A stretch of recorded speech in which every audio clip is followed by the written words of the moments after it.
Baby corn pepper fry பண்ணுறதுக்கு பேபிகார்னை சின்ன சின்னதாக கட் பண்ணி உப்பு மஞ்சள் பொடி போட்டு வேக வச்சாச்சு.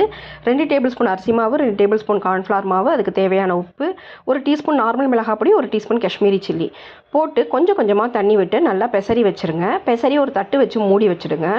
அடுத்து நம்ம சில பொருள்லாம் வறுக்கணுங்க அந்த பெப்பர் ஃப்ரை பண்ணுறதுக்கு.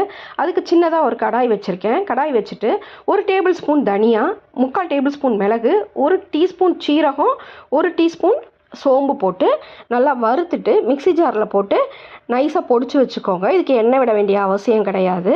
பொடிச்சு வச்சுட்டு நம்ம அந்த கலந்து வச்சுருக்கோம்ல பேபிகார்ன், அதை பொரிச்சு எடுத்துக்கோங்க. பொரிச்சு எடுத்துட்டு இதுக்கு பெப்பர் ஃப்ரை பண்ணுறதுக்கு ஒரு வெங்காயத்தை பொடி பொடியாக கட் பண்ணி ஃபஸ்ட்டு எண்ணெய் விட்டுக்கோங்க. அந்த வெங்காயத்தை நல்லா வதக்கிக்கோங்க. இஞ்சி பூண்டு பேஸ்ட்டு 1 டீஸ்பூன் சேர்த்துக்கோங்க. தேவையான அளவுக்கு உப்பு போட்டுட்டு நம்ம பொடிச்சு வச்ச பொடியை போட்டு மிக்ஸ் பண்ணிவிட்டு கொஞ்சமாக தண்ணி விட்டு தண்ணி வற்றினதுக்கப்புறம் நம்ம பொரிச்சு வச்சு அந்த பேபிகார்னை போட்டு மிக்ஸ் பண்ண வேண்டியது தான். Baby corn pepper fry ready.